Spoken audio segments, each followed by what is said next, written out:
नमस्कार, स्वागत है आपका। वक्त है प्राइम टाइम एक्सक्लूसिव का। मैं हूं आपके साथ आशा झा।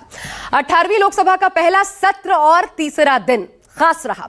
एनडीए अपनी पहली स्पीकर की परीक्षा में पास रहा और इस तरह ओम बिरला लगातार दूसरे कार्यकाल में अध्यक्ष चुन लिए गए, जिसके बाद जीवंत लोकतंत्र की आज सबसे खूबसूरत तस्वीर सामने आई।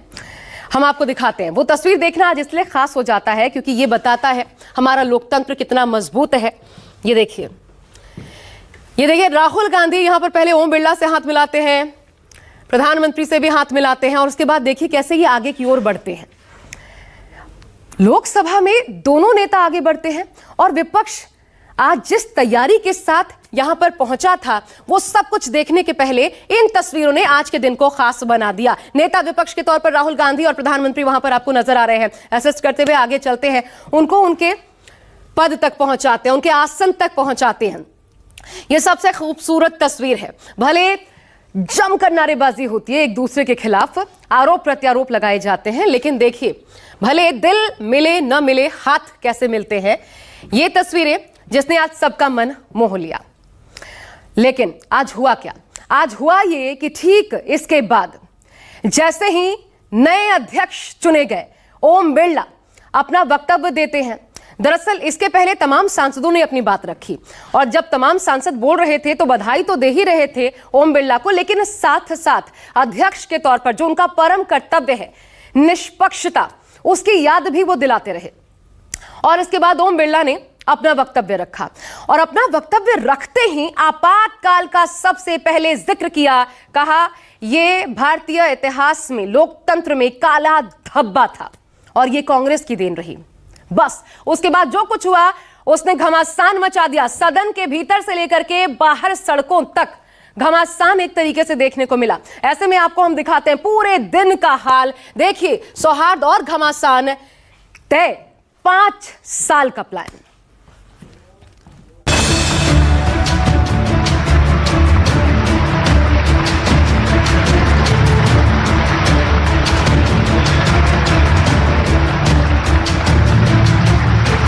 आपका 5 वर्ष का अनुभव और आपके साथ हम लोगों का 5 साल का अनुभव, हम सबका विश्वास है कि आप हम सबका मार्गदर्शन भी करेंगे। We are confident that by allowing the opposition to speak, you will do your duty of defending the Constitution of India. आपके इशारे पर सदन चले,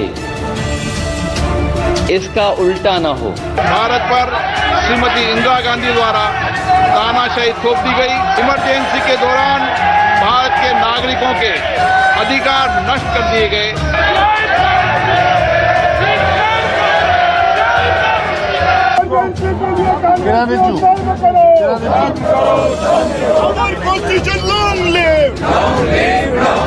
संविधान 18वीं लोकसभा के पहले संसद सत्र में जोरदार हंगामा जारी है।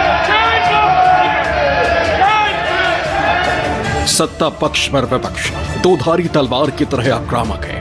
संदेश साफ है कि इस बार सरकार को जवाब देने से विपक्ष पीछे नहीं हटेगा, क्योंकि इस बार जनता ने विपक्ष को मजबूती के साथ संसद में भेजा है। संसद में हंगामा तो पहले दिन से शुरू हो गया था, लेकिन स्पीकर पद को लेकर छिड़ी रार ने इसे और बढ़ा दिया। विपक्ष डिप्टी स्पीकर की मांग पर अड़ा था, लेकिन जब सत्ता पक्ष की तरफ से इस पर सीधा जवाब नहीं मिला तो स्पीकर पद के लिए अपने उम्मीदवार के सुरेश को मैदान में उतार दिया। जब स्पीकर पद के चुनाव की बारी आई तो एनडीए उम्मीदवार ओम बिरला को ध्वनिमत से लोकसभा का स्पीकर चुन लिया गया। I think the ayes have it. The ayes have it.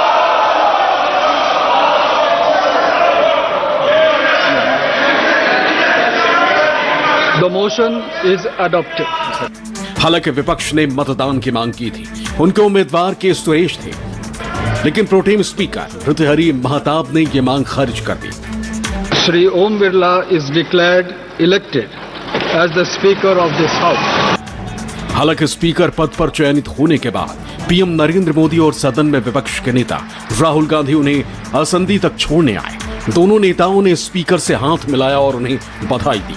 मुझे विश्वास है आदरणीय अध्यक्ष जी, आप तो सफल होने ही वाले हैं, लेकिन आपकी अध्यक्षता में यह 18वीं लोकसभा भी बहुत सफलतापूर्वक देश के नागरिकों के सपनों को पूर्ण करेगी। मैं फिर एक बार आपको इस महत्वपूर्ण दायित्व के लिए हृदय से बहुत बहुत शुभकामनाएं देता हूं, बहुत बहुत बधाई देता हूं। वहीं नेता विपक्ष राहुल गांधी ने भी ओम बिरला को स्पीकर चुने जाने पर बधाई दी। साथ ही ये अपील भी की कि विपक्ष की आवाज को इस सदन में प्रतिनिधित्व दिया जाए। The question is not how efficiently the House is run. The question is how much of India's voice is being allowed to be heard in this House. So the idea that you can run the House efficiently by silencing the voice of the opposition is a non-democratic idea. And we are confident that by allowing the opposition to speak, by allowing us to represent the people of India, you will do your duty of defending the Constitution of India. उधर अखिलेश यादव ने कहा कि निष्पक्षता इस महान पद की महान जिम्मेदारी है। हम सबकी अपेक्षा है कि किसी भी जनप्रतिनिधि की आवाज न दबाई जाए। साथ ही मुस्कुराते हुए ये भी साफ कर दिया कि इस बार विपक्ष की आवाज को दबाने की कोशिश न की जाए। अंकुश विपक्ष पर ही नहीं बल्कि सत्ता पक्ष पर रहे और सरकार के दबाव में सदन को चलाने की कोशिश न करें। हम सबकी आपसे अपेक्षा है कि किसी भी जनप्रतिनिधि की आवाज दबाई न जाए और ना ही निष्कासन जैसी कार्रवाई दोबारा सदन की गरिमा को ठेस पहुंचाएं। आपका अंकुश विपक्ष पे तो रहता ही है, लेकिन आपका अंकुश सत्ता पक्ष पे भी रहे। 10 साल के बाद ये पहला मौका है जब विपक्ष मजबूती के साथ सदन पहुंचा है। ऐसे में पहले दिन से ही संदेश साफ है कि वो इस बार सरकार को मनमानी नहीं करने देंगे। साथ ही हर सांसद, हर पार्टी की आवाज संसद में गूंजेगी। मैं मुबारकबाद देता हूं सर आपको। मैं मुबारकबाद देता हूं कि आप छोटी पार्टियों पर, यह ऐवान अपोजिशन और छोटी पार्टियों का भी है, हमको आप आवाज का मौका देंगे। इस हाउस का कैरेक्टर बदल चुका है सर, इस हाउस का कैरेक्टर बदल चुका है। अब बीजेपी स्टीम रोल नहीं कर पाएगी। सर हम नई पार्टी हैं और मैं अपने लोगों की आजाद आवाज हूं सर। मैं आपसे संरक्षण की अपील करता हूं, उम्मीद करता हूं कि आप संरक्षण करेंगे सर। और मैं आपसे आग्रह करता हूं सर, हमारे लोग बहुत बुरी हालात में हैं सर वहां, और अगर हमें मौका नहीं मिलेगा सर हम अपनी बात नहीं रख पाएंगे। तो आपसे संरक्षण की अपील और पुनः आपको बधाई और सभी सदस्यों को बधाई सर। 5 साल में बहुत अच्छा आपने काम किया, लेकिन 5 सालों में मैं तो कभी वेल में आती नहीं, लेकिन एक दुख की बात हुई कि हमारे सारे दोस्त यहाँ से 150 लोग जब सस्पेंड हुए तो हम सबको बहुत दुख हुआ सर। तो हमारी कोशिश रहेगी कि अगले 5 सालों में इस सस्पेंशन का आप ना सोचे, बातचीत हो सकती है। उधर स्पीकर चुने जाने के बाद ओम बिरला ने सदन में इमरजेंसी की निंदा की। उन्होंने कहा कि इंदिरा गांधी ने इमरजेंसी लगाकर अंबेडकर द्वारा बनाए गए संविधान का अपमान किया था। स्पीकर के प्रस्ताव रखते ही पक्ष और विपक्ष के सांसदों ने नारेबाजी शुरू कर दी।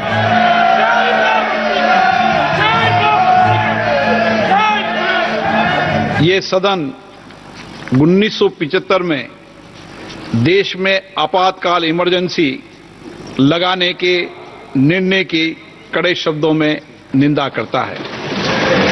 इसके साथ ही हम उन सभी लोगों की संकल्प शक्ति की सराहना करते हैं जिन्होंने इमरजेंसी का पुनः जो विरोध किया, अभूतपूर्व संघर्ष किया और भारत के लोकतंत्र की रक्षा का दायित्व निभाया। स्पीकर ओम बिरला ने इमरजेंसी के दौरान जान गंवाने वालों की याद में 2 मिनट का मौन रखने को कहा। सत्ता पक्ष के सांसदों ने मौन रखा, लेकिन कांग्रेस और विपक्ष के सांसद हंगामा करते रहे। कांग्रेस सांसदों का आरोप था कि स्पीकर भाजपा का एजेंडा चला रहे। मौन के बाद स्पीकर ने गुरुवार तक के लिए संसद को स्थगित कर दिया। लोकसभा स्पीकर ओम बिरला ने आपातकाल की कड़ी निंदा की और इसे संविधान पर काला धब्बा बताया। एनडीए के सांसदों ने संसद के बाहर विरोध प्रदर्शन किया और कांग्रेस से माफी की मांग की।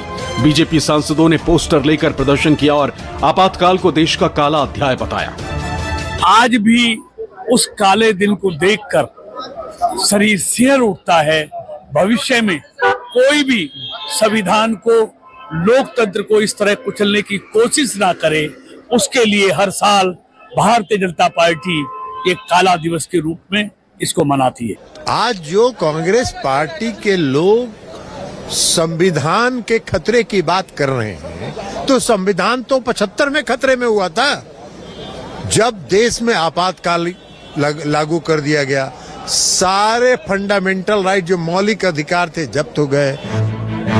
वहीं विपक्ष का आरोप है कि वो इमरजेंसी संविधान के तहत लगी थी, लेकिन पिछले 10 सालों से देश में मोदी सरकार ने अघोषित इमरजेंसी लगा रखी।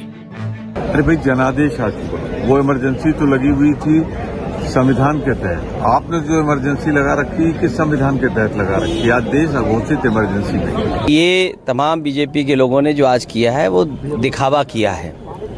ऐसा नहीं कि केवल उस समय वही जेल गए हों। समाजवादी नेता और समाजवादी उस समय के जितने जनता पार्टी या तमाम नेताओं ने भी उस समय को देखा, लेकिन हम पीछे मुड़ के कितना देखें। आज भी देखा जाए तो इस देश में 10 साल से अघोषित आपातकाल है।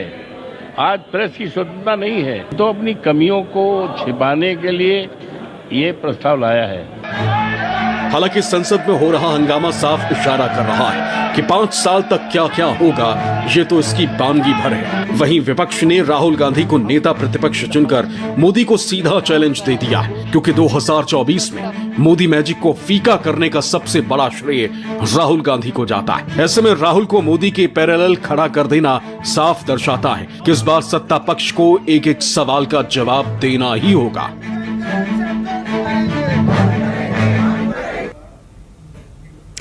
तो सदन के भीतर एनडीए की पहली परीक्षा यानी कि स्पीकर का चुनाव। कैसे पास हुई सरकार और कैसे हुआ स्पीकर का चुनाव वो आपको दिखाते हैं। देखिए किस तरीके से आज चुने गए ओम बिरला ध्वनि मत से दरअसल स्पीकर चुने गए। इसके अलावा उनको जो समर्थन मिला वो किन किन का, उनमें वाईएसआरसीपी जो वाईएसआर कांग्रेस है उसका भी समर्थन मिला। आप जानते हैं आंध्र की दोनों पार्टियां, नायडू तो साथ थे ही, वाईएसआरसीपी ने भी साथ दिया।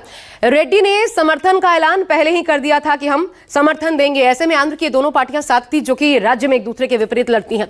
नायडू के साथ साथ जगन मोहन रेड्डी का इस तरीके से समर्थन मिल गया और चुने गए ओम बिरला। लेकिन कल जब बात हो रही थी तो चुनाव की बात हो रही थी, ओम बिरला वर्सेस के सुरेश की बात हो रही थी। तब ऐन मौके पर स्पीकर के लिए वोटिंग आखिर क्यों नहीं हुई, यह भी समझना अहम हो जाता है कि आखिर क्या वजह रही इसके पीछे। तो देखिए सबसे बड़ी वजह, खास वजह यह रही कि विपक्ष ने वोटिंग की दरअसल मांग ही नहीं की। क्यों नहीं की मांग, अब यह समझ लीजिए। क्योंकि विपक्ष को यह मालूम था, आंकड़ों के लिहाज से देखा जाए तो यकीनन ओम बिरला जीत जाएंगे, उनके जीत में कोई अवरोध किसी प्रकार का है नहीं, क्योंकि विपक्ष जानता था कि संख्या बल एनडीए के पक्ष में था। ओम बिरला का स्पीकर चुना जाना तय था।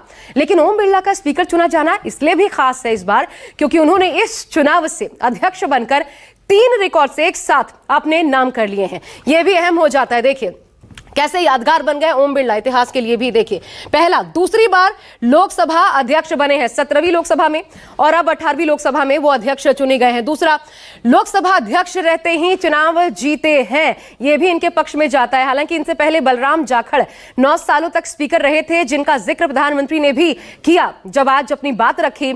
और उससे पहले 1970 से लेकर के 75 के दौरान गुरदयाल सिंह ढिल्लों जो लगातार 6 सालों तक स्पीकर रहे थे।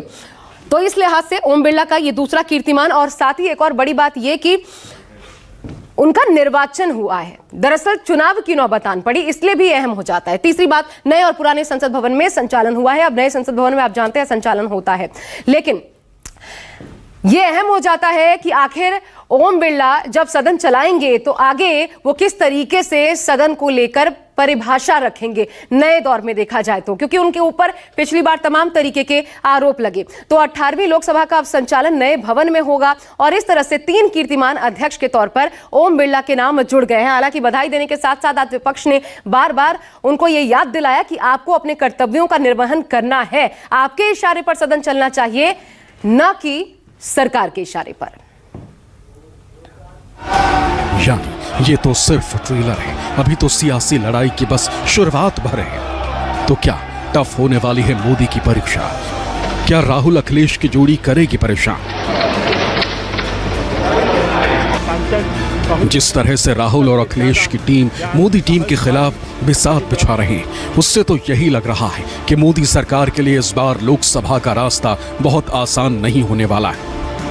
जिस तरह से 2014 और 2019 में मोदी की सरकार ने लगातार बिल पास किए, इस बार वो इतना आसान नहीं होगा।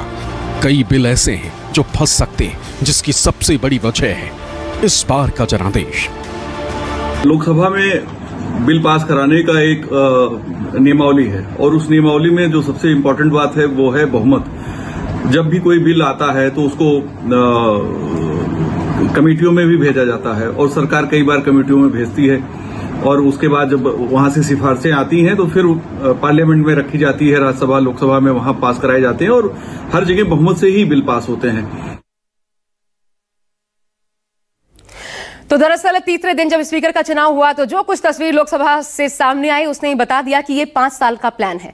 इसी तरीके से प्लान तैयार है विपक्ष का सरकार को घेरने का। तो क्या क्या हो सकता है देखिए हम आपको दिखाते हैं 5 सालों का प्लान क्या है। स्पीकर पर चुनाव करवाकर दलित हित का एजेंडा दरअसल सेट कर दिया है, ये दिखा दिया के सुरेश को खड़ा करके कांग्रेस ने। इसके अलावा दूसरी बात 5 साल विपक्ष नहीं देगा कोई रियायत। इस मूड को भी बता दिया गया है विपक्ष की तरफ से कि सरकार अगर चाहती है कि अपने हिसाब से वो कोई भी बिल पास करवा लेगी तो इस बार ऐसा नहीं होने जा रहा और हम दीवार बनकर खड़े रहेंगे, हमारे सवालों का जवाब सरकार को देना होगा। तीसरी बड़ी बात देखिए, बिल पास करने से पहले चर्चा का दबाव बनाएंगे। जो अक्सर कहा जाता था हो हंगामे की भेंट चढ़ गया संसद और सही तरीके से ना विपक्ष बात रख पाया और ना ही हो हल्ला के बीच जो सरकार है वही अपनी बात सही तरीके से रख पाई। तो ऐसे में नुकसान होता है आम जनता का। देश को पता नहीं चलता कि आखिर किसी भी बिल को लाए जाने के पीछे क्या मकसद है या फिर इफ एंड बट्स उसके क्या हो सकते हैं। तो वो स्थिति अब दबाव के रूप में काम करेगी। चौथी बड़ी बात, संविधान की रक्षा करने का नैरेटिव जो इस चुनाव से पहले भी देखने को मिला, चुनाव में नतीजा भी देखने को मिला और इसके बाद भी ये लागू रहने वाला है, बता दिया गया है। पांचवा, किसानों के एमएसपी का मुद्दा उठाएंगे। एमएसपी पर आपको पता है सरकार ने किसानों को लेकर के अभी हाल ही में ऐलान भी किया था, लेकिन इसके बावजूद ये मुद्दा गूंजेगा। 3 कानूनों के बाद वैसे भी मोदी सरकार बैकफुट पर आ गई थी और ऐसे में इस मुद्दे को पुरजोर तरीके से विपक्ष ने उठाया और सदन में विपक्ष किसानों की आय, एमएसपी को लेकर भी सरकार पर हमलावर रहेगी, यह बता दिया गया है। छठी बात, परिसीमन पर सरकार को घेरने का प्लान है। यह बहुत अहम हो जाता है जानना। दरअसल 2025 के बाद देश में नया परिसीमन लागू होगा। नए परिसीमन के बाद देश में लगभग 900, जी हां 900 नए सांसद हो सकते हैं, लेकिन 80% सीटें जो है, बड़ी बात यह कि उत्तर भारत से बढ़ेंगी। दक्षिण भारतीय राज्यों का प्रतिनिधित्व उस अनुरूप नहीं बढ़ेगा। अब आप इसके मायने भी समझ सकते हैं और इसका पूरा विरोध विपक्ष करने की तैयारी में है। यानी विपक्ष हर मोर्चे पर सरकार को घेरने के लिए तैयार है और 5 साल तक वो सरकार को इन मुद्दों के साथ साथ कई और मुद्दों पर घेरती नजर आएगी। हालांकि विपक्ष की एकता को बनाए रखने का जिम्मा अब राहुल गांधी के हाथों में है, नेता विपक्ष के तौर पर, लेकिन जो प्लान विपक्ष ने बनाया है उससे मोदी सरकार की मुश्किलें बढ़ना लाजमी है। एक छोटा सा ब्रेक ले रहे हैं, देखते रहिए न्यूज़ 24।